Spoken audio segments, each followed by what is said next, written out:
This ambassador that, everybody says is so wonderful, she wouldn't hang my picture in the embassy, okay? She's in charge of the embassy. She wouldn't hang it. It took like a year and a half or 2 years for her to get the picture up. She said bad things about me. She wouldn't defend me, and I have the right to change an ambassador. And Rudy didn't say good things, but he wasn't crazy about it. It wasn't like a major topic. But I have the right to change.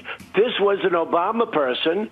Didn't want to hang my picture in the embassy. It's standard is you put the President of the United States picture in an embassy. This was not an angel, this woman, okay? There are a lot of things that she did that I didn't like.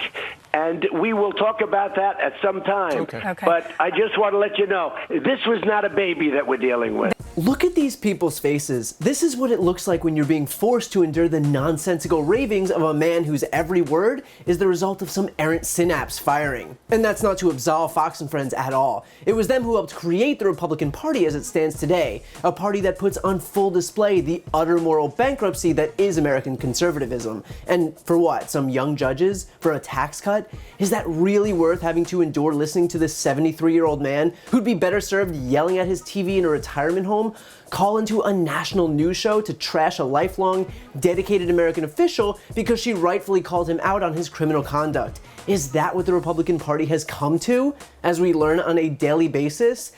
Yes. Now, right off the bat, Trump presents a new excuse for having dismissed former Ukraine ambassador Marie Yovanovitch. He claims that she wouldn't hang his picture in the embassy. Now, first of all, we know that not to be true. According to Yovanovitch's legal team, the embassy in Kiev hung the official photographs of the president, vice president, and secretary of state as soon as they arrived from Washington, D.C. Period. End of story. It's that simple. But beyond that, he really couldn't find a less self-serving reason to lie about dismissing her? I mean, if he's gonna lie anyway, why not at least try to make it seem legitimate? Even his lies lend themselves to the narrative that he is physically incapable of seeing beyond his own ego, that he will fire the single most capable, experienced ambassador to a foreign country because he feels personally slighted. Yup, good thing we didn't get stuck with some emotional woman as president. Of course, the real reason he dismissed her, which was made abundantly clear, was that she was unwilling to play ball as Rudy Giuliani was trying to hijack US foreign policy to greenlight his sham investigations into a supposed secret DNC server hiding out in Ukraine and an investigation into Hunter Biden. So when Giuliani realized that she'd be an impediment to these decidedly illegal and baseless efforts, he launched a smear campaign against her. A smear campaign that the president then took up as well, destroying the reputation of a woman who had selflessly dedicated her life to the United States and its interests. A woman who commanded a standing ovation after she testified to the House Intelligence Committee. There is no camouflaging that corrupt intent. We are adjourned. Mr. Speaker, in condition. Mr. Chairman, you disparaged those members on this side of the aisle. We should have a chance to respond to your disparaging remarks. Mr. Chairman, I demand or speak. Mr. Chairman. Mr. Chairman. Mr. Chair.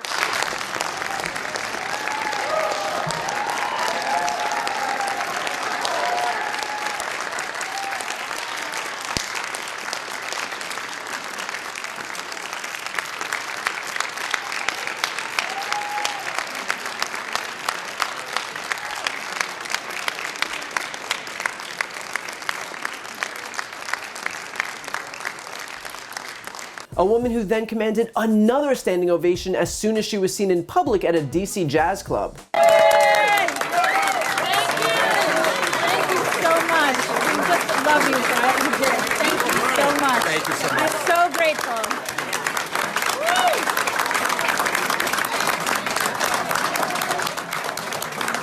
To smear a public servant like Marie Yovanovitch is one thing, but for Trump to do it when he's not done a single day of service for this country that wasn't on behalf of his own personal interests is beyond pathetic. And for Fox and Friends to allow it, unchallenged, on air, is an absolute and complete failure of what shred of responsibility that they might still claim to cling on to. Trump goes on to say that Yovanovitch was no angel, the exact same verbiage used with regard to the Kurds, our allies in Syria, when he left them for dead on the battlefield in deference to Turkey's dictator Erdogan. The extent to which this man attacks good people while bowing down to autocrats and dictators and thugs could not be more un-American. And considering all that Trump has done, That's saying a lot. And finally, he caps it off by lobbing a threat in her direction, saying that there were a lot of things that she did that he doesn't like, and that information will come out.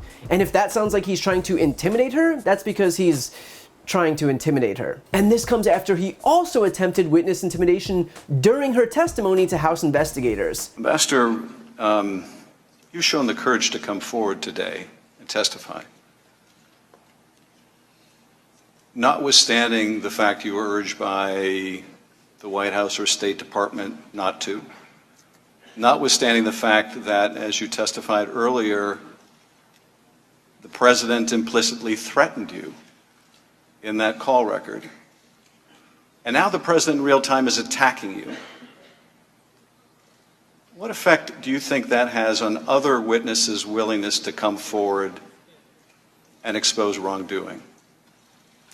Well, it's very intimidating. It's designed to intimidate, is it not? I mean, I can't speak to what the president is trying to do, but I think the effect is to be intimidating. Well, I want to let you know, Ambassador, that some of us here take witness intimidation very, very seriously. And if his defense was ever that he wasn't trying to intimidate her, it might not be the best move to then go on national television and do it again. Then again, what would Trump be doing if not undercutting his own defenses of his crimes on a daily basis? So Trump can attack Yovanovitch all he wants, but it'll never compensate for the fact that the American people know that she's a real patriot, something he can never say for himself.